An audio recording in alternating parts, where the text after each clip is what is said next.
চবে শুনি আছে নে? হা চব আছে লাইনত শুনি আছে? আপোনালোকৰ সেই কেমেৰাবিলাক অন কৰি লওক, তেতিয়া সুবিধা হ'ব। যদি অসুবিধা হয় নালাগে। হা ঠিক আছে, গতিকে এইটো আমাৰ প্ৰাইম কেইটামান প্ৰশ্ন আছিলে হা হেল্ল' কি আছিলে? হা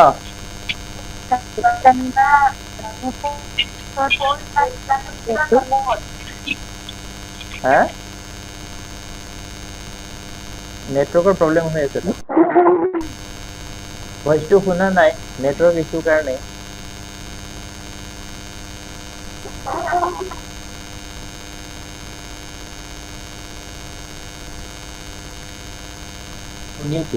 শুনি আছো স্যাৰ। মোৰখিনি শুনি আছে ভালকে? নাই কোৱাৰ ধুনীয়াকে শুনি আছে? কোনো প্ৰব্লেম নাই? ঠিক আছে, নাই মোৰখিনি কোৱাখিনি শুনি থাকিব লাগে, তাৰ কাৰণে যিমান পাৰিছো মই যত্ন কৰিছো। ঠিক আছে, মৈত্ৰী শুনি আছে? সুবেন বৰদলৈ আৰু অনামিকা?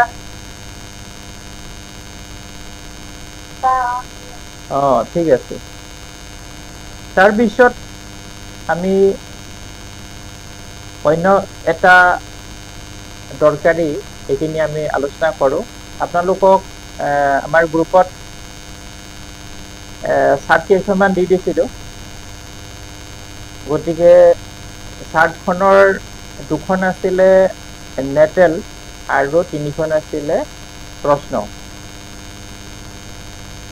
ফাৰ্ষ্ট চাৰ্টখন সেইখন আমি প্ৰথম আলোচনা কৰো। মই আকৌ পুনৰ শ্বেয়াৰ কৰি দিছো। হা দেখিছে না? এইখন চাৰ্টটো আমি লৈছো ইয়াতে। জন্ম আছিলে কিমান? 25 জানুৱাৰী 1975, হয়নে? 23 ঘণ্টা 33 মিনিট, আৰু এইটো আছে ৱেষ্ট বেংগাল কলিকতা। হা ৱেষ্ট বেংগাল কলকাতা, ঠিক আছে। এতিয়া আমি আলোচনা কৰো, আৰু প্ৰত্যেকে আজি হয়তো সুন্দৰভাৱে দেখিছে চাগে। হা দেখি আছে? সবেই দেখি আছে নে?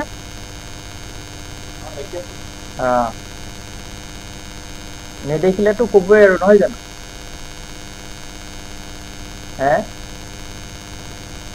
নেদেখিলে কবই আৰু। ঠিক আছে, এইখন চাৰ্টত আমি দেখিছো যে লগ্নৰ যিটো লৰ্ড সেইটো আছে। বাকী নতুন সকলেও গম পাইছে চাগে যে ইয়াত লিখা আছে ৰোমান সংখ্যাৰে 1 2 3 কে। এইটো 1 নম্বৰটো হৈছে লগ্ন এসেন্ডেন্ট। এই লগ্ন লৰ্ড আছে ভেনাস। তুলা কি আছে 4th হাউসত।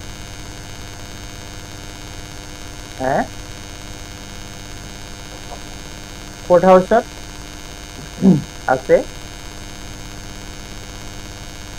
আৰু ইয়াতে 4th হাউসত আছে। 4th হাউসে কৈছে এডুকেশন, না শিক্ষা, ঘৰ, সেই বিষয়ে কৈছে। আৰু ইয়াতে ৰব, এজন আহিছে কোনোবা জইন হবলে। লগ্নৰ লৰ্ড ভেনাছ হৈ গ'ল। তেতিয়াহ'লে ভেনাছ আছে 4th হাউসত, আছে মাৰ্চৰ ষ্টাৰত, দেখিছে? ভেনাছ ক'ত আছে? মাৰ্চ ষ্টাৰত আছে, চাব হে। ভেনাছ আছে মাৰ্চ ষ্টাৰত। মাৰ্চে ৰিজাল্ট দিব কাৰ? ছেকেণ্ড, 7 আৰু থাৰ্ডৰ। হা, ছেকেণ্ড হাউচে ইনকাম বুজায়, 7 হাউচে মেৰিজ আৰু বিজনেছ বুজায়, থাৰ্ড হাউচে চেঞ্জ পৰিৱৰ্তন বুজায়। ঠিক আছে। আৰু যিহেতু মাৰ্চৰ ষ্টাৰত আছে, ফলস্বৰূপে ব্যক্তি কি হ'ব? সাহসী হ'ব আৰু স্বাস্থ্য কেনেকুৱা হ'ব? মানে ষ্ট্ৰং আৰু ৱেল বিল্ড। ভেনাছ আছে মাৰ্কাৰীৰ লগত, নহয় জানো? মাৰ্কাৰী আছে ডুৱেল প্লেনেট।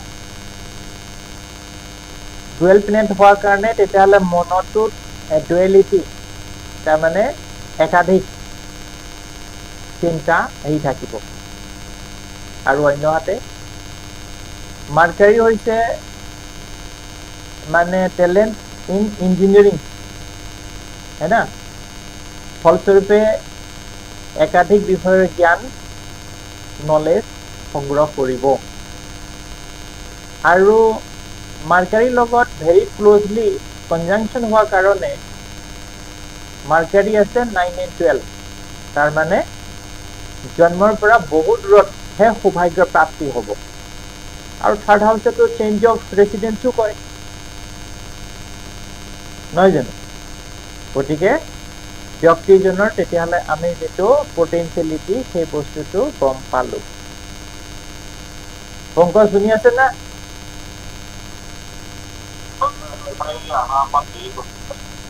বাৰু ঠিক আছে। তাৰপিছত নেক্সট আমি এডুকেশ্যনৰ চিন্তা কৰো। এডুকেশ্যন লৰ্ড আছে 4th হাউচৰ লৰ্ড আছে চেটাৰ্ণ। চেটাৰ্ণ আছে ইন দ্য হাউচ অফ 9। তাৰমানে এডুকেশ্যনটো হ'বগে, কিন্তু মুন যিহেতু কনজাংচন আছে, ফলস্বৰূপে আনষ্টেবল হ'ব। মানে কি পঢ়িম, কি নাই, কি কৰিম, হয় না শিক্ষাটো। গতিকে সেইটোত আৰু স্কুল, বিদ্যালয়, কলেজো চেঞ্জ মানে হ'ব, কাৰণ মুন ইজ চেঞ্জ। আৰু চেটাৰ্ণ আছে জুপিটাৰ ষ্টাৰত। জুপিটাৰ ষ্টাৰত আছে, জুপিটাৰ থাৰ্ড হাউচৰ লৰ্ড, গতিকে চেঞ্জিংছবিলাক হৈছিলেই। আৰু আছে দ্য হাউচ অফ 6, তাৰমানে জীৱনত প্ৰফেশ্যনেল কৰ্চো কৰিবগে লাগিব, ট্ৰেইনিং ল'বগে লাগিব। গতিকে লোৱাৰ যিটো এডুকেশ্যন আছে, সেইটো বিষয়ে আমি গম পালো। Next 9th house.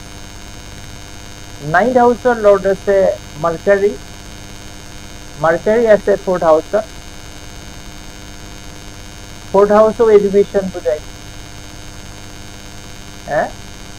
আৰু মাৰ্কাৰী আছে মাৰ্চ কনষ্টেলেশ্যনত। মাৰ্চ আছে lord of 2nd, 7 and 3rd। তাতো কিছু চেঞ্জ আৰু পৰিৱৰ্তন হ'ব, হায়াৰ এডুকেশ্যনত কমপ্লিট হ'ব। কিন্তু যেহেতু ইনকাম সেকেন্ড হাউস সিগনিফিকেটৰ থাৰ্ড হাউস, গতিকে কি কৰিব ব্যক্তিয়ে কি কৰিব যে ইনকাম ক'ত হয় তেনে শিক্ষা লোৱাৰ মন যাব, তাৰমানে প্ৰফেশ্যনেল या টেকনিক্যাল এডুকেশ্যন। ঠিক আছে, তেতিয়াহ'লে এডুকেশ্যন সেক্টৰটো প্ৰস্পেক্টাছ অফ লাইফ আমি বুজি পালো সেইটো কথাটো। ইয়াৰ পিছত আমি ইনকামৰ কথাটো চিন্তা কৰো, है ना? বিয়া পাতে নেপাতে পিছৰ কথা, ইনকামটো কৰিব লাগিব। ইনকাম হৈ গ'ল সেকেন্ড লৰ্ড আছে ইন থাৰ্ড হাউচত যেটো আছে, গতিকে চেঞ্জিং, তাৰমানে ইনকাম কৰিবৰ কাৰণে লাইফত চেঞ্জ বিলাক হ'ব, চেঞ্জিং বিলাক কৰিব লাগিব। আৰু এটা কথা মন কৰিবলগীয়া যে মাৰ্চ মুনৰ লগত এটা এক্সপেকশ্যন আছে 5 ডিগ্ৰী আৰু 6 ডিগ্ৰী ফলস্বৰূপে লাইফত যে আনষ্টেবল ইনকাম হ'ব সেইটোও ঠিক আৰু মুন হৈছে 9 and 10 লৰ্ড প্ৰফেশ্যনেল এডুকেশ্যনৰ কাৰণে বা প্ৰফেশ্যনেল হ'বৰ কাৰণে ইনকাম জন্মৰ পৰা দূৰত যাব লাগিব সেইটোতো অলৰেডি লগ্নই কৈছেই নহয় জানো আৰু মাৰ্চ আৰু মুনৰ মাজত যিটো এভিল এছপেক্ট আছে ফলস্বৰূপে ব্যক্তিজনো তেতিয়াহ'লে খঙাল আৰু জেদি আৰু অলপ মানে ক্ৰোধী হ'বই নহ'ব জানো যিটো কৰিম বুলি ক'লে কৰিবই যিটো নকৰোঁ বুলি ক'লে নকৰিব গতিকে সেই বিষয়টোৰ কথা ক'লে ফাইনেলি মাৰ্চ আছে কেতু ষ্টাৰত কেতু ক'ত আছে 8th হাউচত আছে ক'ত মুন ষ্টাৰত সেই একেটা কথাই ক'লে যে কেতু 8th হাউচত মুন ষ্টাৰত তাৰমানে উপাৰ্জনৰ কাৰণে জন্মস্থানৰ পৰা দূৰত যাব লাগিব 10th হাউচে এটা বেটাৰ মানে প্ৰফেশ্যনৰ কথা কয় 8th হাউচে ইণ্ডাষ্ট্ৰিয়েল ছেক্টৰৰ কথা কয় আৰু সেই বস্তুটো যিহেতু সি মুনৰ লগত আছে আনষ্টেবল ফলস্বৰূপে উপাৰ্জনৰ কাৰণে বহুত ইণ্ডাষ্ট্ৰিয়েল ফেক্টৰী না যিটো উদ্যোগ ক্ষেত্ৰত চেঞ্জিংবিলাক হ'ব আৰু যিহেতু আৰু ইয়াৰ লগত এটা কথা হৈ গ'ল কেতুৰ ৰিজাল্টটো মুনৰ দিব মুন আছে চেটাৰ্ণৰ লগত সেইটো বহুত দূৰ কথাটো গতিকে ইয়াত কি হয় এগ্ৰিকালচাৰ হওক কেৰচিন হওক মুন চেটাৰ্ণৰ যিটো কম্বাইনেশ্যন হা আৰু 9th হাউচৰ জন্মস্থানৰ পৰা দূৰত 10th হাউচে এটা বেটাৰ পজিশ্যনত তেতিয়াহ'লে তাত কৰ্মক্ষেত্ৰ উপাৰ্জনৰ কাৰণে তাত যাব আৰু সেইটো হ'ব তাৰ অকুপেশ্যন ঠিক আছে সেইটো ক্লিয়াৰ হৈছে হা ইয়াৰ পিছত 7th হাউচ যিটো আছে 7th হাউচৰ লৰ্ড মেৰিজৰ বিষয়ে যেতিয়া আলোচনা কৰিম সেইটো হৈছে মাৰ্চ ক'ত বহি আছে 3rd হাউচত 3rd হাউচে কি কয় দক্ষিণ চাইড হা কি হ'ল উপায় গতিকে 3rd হাউচত সাউথ হয় হা সাউথ ৱেষ্ট হয় ইন দ্যাট ডাইৰেকশ্যন আৰু ক'ত আছে সি কেতু ষ্টাৰত কেতু ক'ত আছে 8th কি বুলি কৈছে যে প্ৰব্লেম অৰ ট্ৰাবলছাম লাইফ আৰু বিবাহ কি হ'ব হঠাতে হ'ব হেনা আৰু কেতু আছে মুন ষ্টাৰত 9th and 10th তাৰ মানে ঘৰৰ পৰা কিছু আঁতৰত ডেট মিনছ একেদিনাই আহিব যাব পৰাকে দক্ষিণ চাইডত বিবাহ হ'ব হা ইয়াত কি হয় এই কেতু যিটো আছে সি মুনৰ ৰিজাল্ট দিব ফাইনেলি মুন আছে কনজাংচন উইথ চেটাৰ্ণ মুন আৰু চেটাৰ্ণৰ যিটো কনজাংচন আছে তাত মুন চাইন চেটাৰ্ণ কনষ্টেলেশ্যন ইয়াত চেটাৰ্ণ চাইন মুন কনষ্টেলেশ্যন দুটা আছে এটা কৰ্কট ৰাশি আছে আনটো আছে মকৰ ৰাশি গতিকে পাৰ্টনাৰৰ নাম কৰ্কট या মকৰ আৰু মানে তেওঁৰ পাৰ্টনাৰ আৰু ওয়াইফৰ নাম হৈ গ'ল কি সংগীতা ঠিক আছে এভৰিথিং ক্লিয়াৰ এতিয়া এইখিনি হ'ল ব্যক্তিৰ মানে মূল বিষয় এতিয়া যিটো সময়ত ব্যক্তি আমাৰ ওচৰত আহিব সেই সময়টোত যিটো দশা আৰু ভক্তি চলিব সেইটো দশা ভক্তিৰ অন্তৰালত যিটো চিগনিফিকেটৰ থাকিব সি ক'ব যে ব্যক্তিয়ে বৰ্তমান কি মানে লৈ আছে আপোনালোকৰ সুবিধাৰ কাৰণে লিখি লওক যদি হয় ইয়াত মাৰ্কাৰী দশ আছে চাব মাৰ্কাৰী দশ আৰু মাৰ্চ ভক্তি 2024 সেপ্টেম্বৰ টু 2025 মানে আগষ্টলৈকে প্ৰায় মানে 1 বছৰ হা মাৰ্কাৰী কি হ'ল তেতিয়াহ'লে চিগনিফিকেটৰ 9-12 ইন 4th আৰু মাৰ্কাৰী আছে ক'ত মাৰ্চ স্থানত মাৰ্চ আছে 2nd 7 আৰু 3rd প্ৰথম কথা হ'ল মাৰ্কাৰী যিটো দশা সেইটো এটা বহুত দীঘলীয়া সময় আৰু মাৰ্কাৰী কৈছে যে কৰ্মসূত্ৰে কৰ্ম নহয় একচুৱেলি ইনকাম কৰিবৰ কাৰণে জন্মস্থানৰ পৰা দূৰত যাব লাগিব আৰু কোনোবা প্ৰাইভেট কোম্পানী হে না কাস্টমাৰ ৰিলেটেড বিজনেছ টাইপৰ তেনেকুৱা কাম জীৱনত কি কয় মাৰ্কাৰী দশাটোত কৰিব লাগিব আৰু যেহেতু থাৰ্ড হাউস চিগনিফিকেটৰ্স আছে আৰু 9 and 12 আছে গতিকে ঘৰৰ পৰা জন্মস্থানৰ পৰা ঘৰৰ পৰা বহুত দূৰত গৈ উপাৰ্জনৰ কাৰণে কাম কৰিব লাগিব আৰু সেইটো হৈছে কোনোবা কোম্পানী এটো হল মাৰ্কাৰী দশা আৰু মাৰ্কাৰী ডুৱেল প্লেনেট হোৱাৰ কাৰণে এই মাৰ্কাৰী দশাটোত তেওঁ একাধিক ক্ষেত্ৰত প্ৰৱেশ কৰিব লাগিব ঠিক আছে আৰু হয়তো এইটো ভিডিও যিজন ব্যক্তি আছে তেওঁ হয়তো চাই আছে চাগে বা হয়তো চাব আৰু অলপ তেওঁৰ আজি ক্লিয়াৰ হৈ যাব আৰু মই ভাবো যে তেওঁৰ কাৰণে এটা গ্ৰেট অপৰচুনিটি যে কিছু ডিটেইল তেখেতে পাবলৈ পুনৰ সমৰ্থ হ'ব ইয়াৰ পিছত মাৰ্কাৰী দশাৰ Mars sub period Mars sub পিৰিয়ডত কি হয়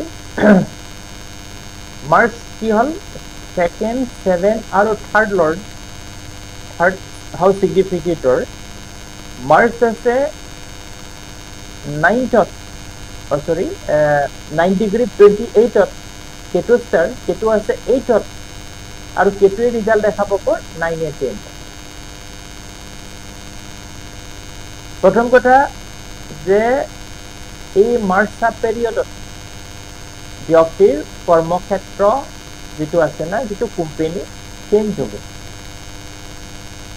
কেলে প্ৰবলেম ট্ৰাবুলৰ কাৰণে আনষ্টেবল ইনকামৰ কাৰণে দৌৰাদৌৰি বেছি হোৱাৰ কাৰণে কেলে 8th house trouble and problem আৰু মন আনষ্টেবল মন ভাঙি গৈছেগে যে এইবোৰ একো লাভ হোৱা নাই কৰিছো আৰু যা চলিছো তাতকে আৰু বেছি একো কৰিব পৰা নাই কাৰণ জীৱনত প্ৰগ্ৰেছ হোৱাই নাই কেলে হোৱা নাই 6th হাউস নাই সেইকাৰণে হোৱা নাই গতিকে ইয়াত এটা বস্তু এইখিনিত আৰু এটা কথা যেটো কোৱা হৈছিল পিতৃহা ইয়াত 9 আৰু 12 লাগি আছে না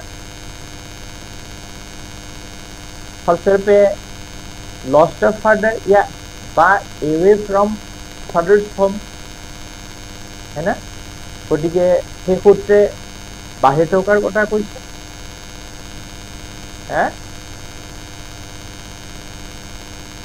গতিকে এই সমস্যাটো যেটো আছে তেওঁৰ কাৰণে ঠিক নহয় আৰু সেই কাৰণে ব্যক্তিয়ে এষ্ট্ৰলজাৰ ওচৰত আহিছে ইয়াৰ সমাধান বিচাৰি আৰু ইন্টাৰেষ্টিং কথা যেনেদৰে প্ৰেডিকচন কৰা হৈছিল যে তেওঁৰ বদলি কৰি গৈছে তেওঁ এটা ফাৰ্স্ট ইন্ডাষ্ট্ৰিয়েল সেক্টৰত তেখেতে কাম কৰিছিল তাৰপিছত ভাবিলে যে বেলেগ কিবা কৰোঁ আৰু বেলেগ কিবা কৰিবৰ কাৰণে দোকান চোকান এনেকুৱা দিলে লাষ্টত সেইবোৰ নচলা হ'ল গৈ পেলাই আকৌ পুনৰ ইণ্ডাষ্ট্ৰিয়েল ছেক্টৰতে আকৌ পুনৰ জইন কৰিলেগৈ যিটো ব্যক্তিৰ লগত লৈ আহিছে আৰু মোক ক'লে যে ছাৰ আপুনি কোৱা মতে আকৌ পুনৰ মই বেলেগ কাম বিচাৰি টি গাৰ্ডেনতে মই আকৌ সোমালো যেনেদৰে আপুনি কৈছিলে গতিকে সেইটো হ'ল কথা এতিয়া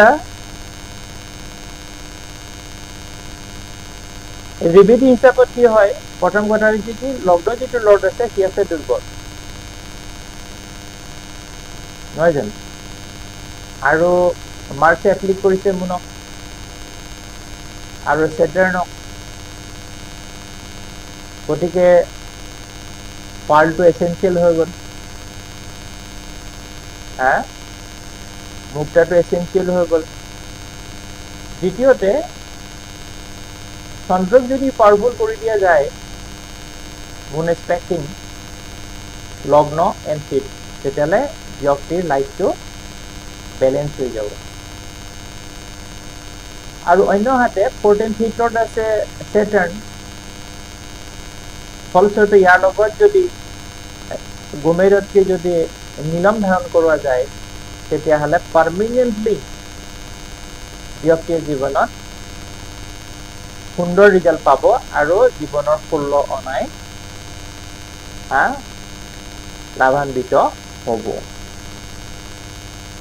গতিকে এখন চাৰ্টৰ বিষয়ে আমি কিছু আলোচনা কৰিলোঁ আৰু সেই হিচাপত নিশ্চয় ইয়াৰ পৰা সকলোৱে উপকৃত হ'ব নহয় জানো গতিকে ফাৰ্ষ্ট চাৰ্টখন ইমানতে সামৰিছোঁ